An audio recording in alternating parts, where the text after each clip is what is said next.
వేల మందిని ప్రొఫెషనల్స్ గా మార్చిన ఇనోమాటిక్స్ తో మీరు కూడా మీ డ్రీమ్ కెరియర్ ని ఇప్పుడే స్టార్ట్ చేయండి. పేరుకి చరణ్ గారిని పెద్ది అని పెట్టారు కానీ నిజంగా పెద్ద వంశానికి ఆయన ఒక వారసుడిగా వచ్చాడు. మెగా వంశానికి మెగాస్టార్కి వారసుడిగా ఆయన వచ్చాడు. కానీ ఆయన గురించి చెప్పిన ప్రతి ఒక్కరు కూడా ఆల్మోస్ట్ లైక్ ఆయన ఎప్పుడూ అలాంటి భేదం ఉండదు. కామన్ ఒక జూనియర్ ఆర్టిస్టులు ఎలా ఉంటారో అలాగే బిహేవ్ చేస్తారు, వాళ్ళతో మాట్లాడతారు, అందరినీ విష్ చేస్తారు. చెప్పండి, మీరు నిజంగా చెప్పండి, అసలు ఎందుకు చరణ్ గారి వ్యక్తిత్వంలో అంత ప్రత్యేకత ఏముంది? ఏ లేదండి, ఇప్పుడు అప్కమింగ్ ఆర్టిస్టులు అండి, ఇప్పుడే ఏదో ఇండస్ట్రీలో చిన్న చిన్న వేషాలు చేస్తున్నాం.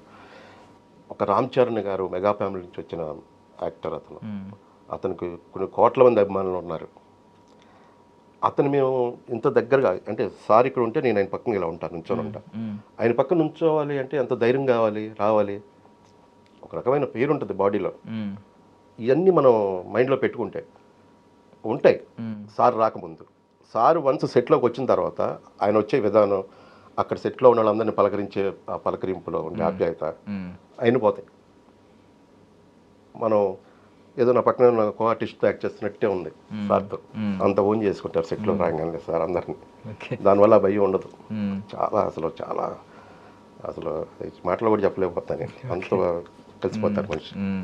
అంటే ఆయన గద పట్టుకుని ఆ ఫైట్ సీక్వెన్స్లోనే, అది కాకుండా ఆ కుస్తీ పోటీల్లో ఆయన బాడీని చూసిన తర్వాత లిటరల్లీ ముందు నుంచి ఆయన మీద ఒక కమెంట్ ఉంది. మొత్తం ఇండియన్ ఇండస్ట్రీలోనే ఒక అద్భుతమైన బాడీ బిల్డింగ్ ఎవరికి ఉందంటే ఫస్ట్ పేరు ఈందే వస్తుంది అని చెప్పి ఎప్పటి నుంచో అంటూ ఉన్నారు. బికాజ్ ఆ హెవీ బాడీ, ఈవెన్ ఇప్పుడు రానా గారు లాంటి అంత హైట్ ఉన్న పర్సన్ ఆ కైండ్ ఆఫ్ బాడీ బిల్డ్ చేశారంటే వేరు. బట్ ఈయన ఒక యావరేజ్ హైట్, ఒక యావరేజ్ లుకింగ్ హీరోస్ అందరూ ఉంటారు కదా, ఆ హైట్లో ఉండి కూడా ఆ kind of bulky body build చేసుకుని వచ్చారు.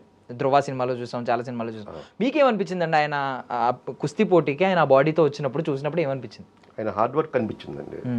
ఇప్పుడు అంటే సెట్లో కూడా జిమ్ ఉంది, షార్ట్ అయిపోగానే వెళ్ళటం, మళ్ళీ జిమ్ చేయటం, మళ్ళీ షార్ట్లోకి రావటం. అట్లాగా ఆయన చాలా హెవీ వర్క్ అవుతున్నాయి. చాలా బాగా కష్టపడతారు ఆయన. కష్టం విషయంలో అసలు ఆయన ఆశ్చర్యం వేస్తుంది. అసలు ఇక్కడ డూబ్ లేకుండా చేశారండి సినిమాలో ఫైట్లు అన్ని, ఆ కుస్తీ పోటీలు అన్ని, జంపులు కానీ అవన్నీ. అది చాలా గొప్ప. అసలు అది ఇది కూడా విన్నాం, అంటే డూప్ లేకుండానే చేశారు అన్ని షాట్లు ఆల్మోస్ట్ అని. అవునండి. అసలు మీరు అది నిజం చెప్పగలరా అలా క్లియర్? అయ్యో, అసలు డూప్ అనేది లేదు, అసలు డూపే లేదండి, డూపే లేదు. అంటే డూప్ లేదు అంటే వాళ్ళు ముందు రిహార్సల్ కోసం చేస్తారు కదా, అవి చేసి షూట్ చేసినవి కూడా సారీ చూపించేవాళ్ళు. ఎందుకులే రిస్క్ అనుకున్నారో ఏమో తెలియదు, కానీ సార్ మాత్రం లేదు నేను చేస్తానని చెప్పి మళ్ళీ మాకు ఎక్స్ట్రా, అసలు అయిపోయిన వరకు మళ్ళీ ఎక్స్ట్రా పడింది. అంటే సార్ వచ్చి డైరెక్ట్గా ఇంకా ఆయనే చేశారు మొత్తం. అంటే మామూలు సీన్స్లో మనం ఏమైనా కేర్ తీసుకోవచ్చు, కానీ ఇసుక ఆ మట్టి సీన్లో ఉన్నప్పుడు క్లియర్లీ కాళ్ళు కొట్టుకుపోవడం ఇలాంటివన్నీ జరుగుతూ ఉంటాయి ఆటోమేటిక్గా. మీరేమన్నా ఆ టైంలో ఆయన ఏమన్నా అబ్జర్వ్ చేస్తారా, చిన్న ఇంజ్యూరీస్ అలాంటివి ఏమన్నా? పాపం మోకాల మీద ఇలా చూస్తున్నాం చూసారా, ఆ షాట్ చాలా అసలు 5-6 టేకులు పైన అయినాయి. కొద్దిగా ఫ్లాట్స్ అయ్యని పెట్టుకొని చేశారు, కానీ రిస్కే కదా. ఆయన చాలా రిస్క్ చేశారు, చాలా ఇంజూరీ అయినాయి కదా, కన్నుకి దెబ్బ తగిలింది, ఈ మధ్య చెయ్యి ఒకటి ఇక్కడ లైట్ ఫ్రాక్చర్ ఒకటి. చాలా హార్డ్ వర్క్ చేశారు. ఏం పెట్టుకున్నారు మనసులో తెలియదు, కానీ ఈసారి బలంగా గుద్దాలనుకున్నారు. ఆల్మోస్ట్ లైక్ ఆ పోస్టర్ వచ్చింది కదా మీకు, గద పట్టుకుని ఉన్నది, పెహల్వాన్ గెటప్ లో ఉన్నది. ఏదో హనుమంతుల వారు బయోపిక్ తీస్తే, హనుమంతుల వారిని రిప్రజెంట్ చేస్తే ఏదైనా సినిమా తీస్తే ఎలా ఉంటుందో అలా కనిపించారు ఆ బాడీతో. దీన్ని ఈవెన్ నా హెయిర్, లాంగ్ హెయిర్ గెడ్డం అసలు స్క్రీన్ మీద చూస్తే మీకు ఎలా ఉంటుందో తెలియదు, కానీ లైవ్ లో మేము చూసిన అయితే అసలు మాకు ఒళ్ళు పొలకరించేది ఆయన చూస్తుంటే. ఇప్పుడు చిరంజీవి గారిని మీరు మామూలుగా సినీ ప్రేమికులు అందరూ కూడా ఆయన సినిమాలన్నీ చూసిన వాళ్ళమే థియేటర్లో. ఆయన్ని థియేటర్లో చూసి ఇప్పుడు చరణ్ గారిని పక్క నుంచి చూస్తూ ఆయన పక్కన యాక్ట్ చేస్తున్నప్పుడు ఏమన్నా మీకు చిరంజీవి గారి ఏమన్నా రిజెంబ్లింగ్ కనిపించిందా? అప్పట్లో చిరంజీవి గారు పాత సినిమాల్లో చేసినప్పుడు, ఆయన 30s 40s చేస్తున్నప్పుడు, ఇప్పుడు చరణ్ గారి లుక్స్ ఏమన్నా అనిపించినాయి అక్కడైనా? దగ్గరగా సార్ది చూసాం కదండి మనం. అది ఏ సినిమా, అది అడిదొంగలో సార్ నిర్బాడితేనే కదా చేసేది. చరణ్ గారిని చూడగానే ఫస్ట్ నాకైతే రీకనెక్షన్ షాట్లు అయ్యో పడ్డాయి. అడిదొంగ, ఆ ఖైదీ సినిమాలో ఆ షర్ట్ లేకుండా ఉండేవి, అట్లా కొద్దిగా అలాగే ఉంటాయి ఫీచర్స్ అయినవి కూడా. ఓకే. అండ్ బుచ్చిబాబు గారి గురించి మాట్లాడుకుంటే, మీరు ఇప్పుడు మంచి మంచి సినిమాలు చేశారు, ఈవెన్ నెక్స్ట్ సినిమాలు కూడా లైనప్ కూడా మంచి మంచి సినిమాలు ఉన్నాయి. ఇప్పుడు డ్రాగన్ కానీ పాన్ ఇండియా ప్రాజెక్టులు చేస్తున్నారు. ఇలాంటి టైంలో బుచ్చిబాబు గారు మనకి చాలా ఒక అండర్ డాగ్ లాగా వచ్చి ఈరోజు స్లమ్ డాగ్ మిలియనేర్ సినిమా ఉంది. ఒక అండర్ డాగ్ అనుకున్న వ్యక్తి సడన్గా టాక్ ఆఫ్ ద టౌన్ అయిపోతాడు.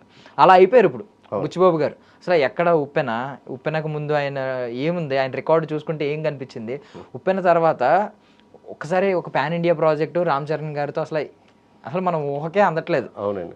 ఏం చెప్తారు, ప్రత్యేకత ఏమైనా ఉందా ఆయన ఇంత ఎదగడానికి? మీరు అబ్జర్వ్ చేసింది ఏంటి? ఆయన సింపుల్ సిటీ సార్. ఆయన చాలా చాలా కామ్గా ఉంటారు, చాలా డౌన్ టు ఎత్తుంటారు. అసలు ఎక్కడ ఆయనకి నేను ఒక డైరెక్టర్ని అరవాలి వేకలేయాలి అని అసలు ఆయన. ఇంకోటి ఏంటంటే ఆయన దగ్గర ఉన్న ప్రత్యేకమైన విషయం ఏంటంటే ఆయన ఎనర్జీని వేస్ట్ చేసుకోరు. ఆయన అంత మానిటర్ దగ్గరే ఆయన ఎనర్జీ అంత వేస్ట్ అవుతుంది. ఆ షాట్లో ఓకే చేయటం అట్ల మీద తప్ప మిగతా అదంతా ఆయన పెట్టుకోరు అసలు మైండ్లో. సెట్లోకి పొద్దునే ఎలా వస్తారో సాయంత్రం వరకు అలాగే ఉంటారు ఆయన. దానివల్ల ఆయన ఇంత పెద్ద సినిమా చేయగలుగుతున్నారు. ఆయన ఐడియాలజీ గొప్పది. 350 కోట్లు ఒక వ్యక్తిని నమ్మి పెడుతున్నారంటే అసలు ఆయన కథ రాసుకునే ఇది ఆయనకున్న నమ్మకం. సుకుమార్ గారు ఏమన్నా రెగ్యులర్గా విజిట్ చేసేవారండి వచ్చేవారు సెట్స్కి? అంటే ఒకసారి అదే చిరంజీవి గారు సుకుమార్ గారు ఒకసారి వచ్చారు మేము ఉన్నప్పుడు. మేము సెట్లో ఉన్నాం అప్పుడు సార్ వాళ్ళు వచ్చినప్పుడు. చిరంజీవి గారితో మాట్లాడారు అప్పుడు మీరు? అప్పుడు మేము షాట్లో ఉన్నాము, సార్ వాళ్ళు వంట దగ్గర కూర్చున్నారు. అక్కడి నుంచి అట్టే వెళ్ళిపోయారు. అంటే షాట్లో ఉండగా మనం వెళ్ళి షూట్లో ఉండగా మనం చేయకూడదు, డిస్టర్బ్ చేయకూడదు. ఇప్పుడు దాకా అంటే మీ లైనప్లో చిరంజీవి గారి సినిమాలు ఏం కనిపించట్లేదు ఇంకా, ఉందా? అది ఏమన్నా అనుకుంటున్నారా చిరంజీవి గారి సినిమా చెయ్యాలి? బాబీ గారి సినిమా ట్రై చేస్తున్నాను, ఇద్దాం అనుకుంటున్నాను 100%. దేవుడు అదొకటి ఫుల్ఫిల్ అవుతే హ్యాపీ. అంటే మీ డ్రీమ్ ప్రాజెక్ట్ కిందే వర్ణించారు దాని గురించి, చిరంజీవి గారితో చేయాలని ఉందని. ఎందుకు ప్రత్యేకంగా చిరంజీవి గారి గురించి? ఏం మాట్లాడుతున్నారు సార్ మీరు? కోట్ల మంది జనానికి అభిమానం నటుడు సార్ ఆయన. నేను బూత్ మాట్లాడాను సార్ గారి పక్కన చేయాలని ఏ ఆర్టిస్ట్ కొంటో చెప్పండి. అది చూడాలనుకునే వాళ్ళకి కలతో చూడాలనుకునే వాళ్ళే కోట్ల మంది ఉంటే పక్కన యాక్ట్ చేయాలనుకోవడం ఆర్టిస్ట్ ఇండస్ట్రీలో ఉండే ఆయన పక్కనే ఏంటి. ఆయన ఇన్స్పిరేషన్తో వచ్చిన వాళ్ళు చాలా మంది ఉన్నారు, ఈవెన్ రవితేజ గారు లాంటి వ్యక్తులు. ఆ జనరేషన్కి కూడా అయినే కదా, కృష్ణ గారు, రామారావు గారు, నాగేశ్వరరావు గారు, తర్వాత నెక్స్ట్ మాకు చిరంజీవి గారే కదా అందరి తర్వాత.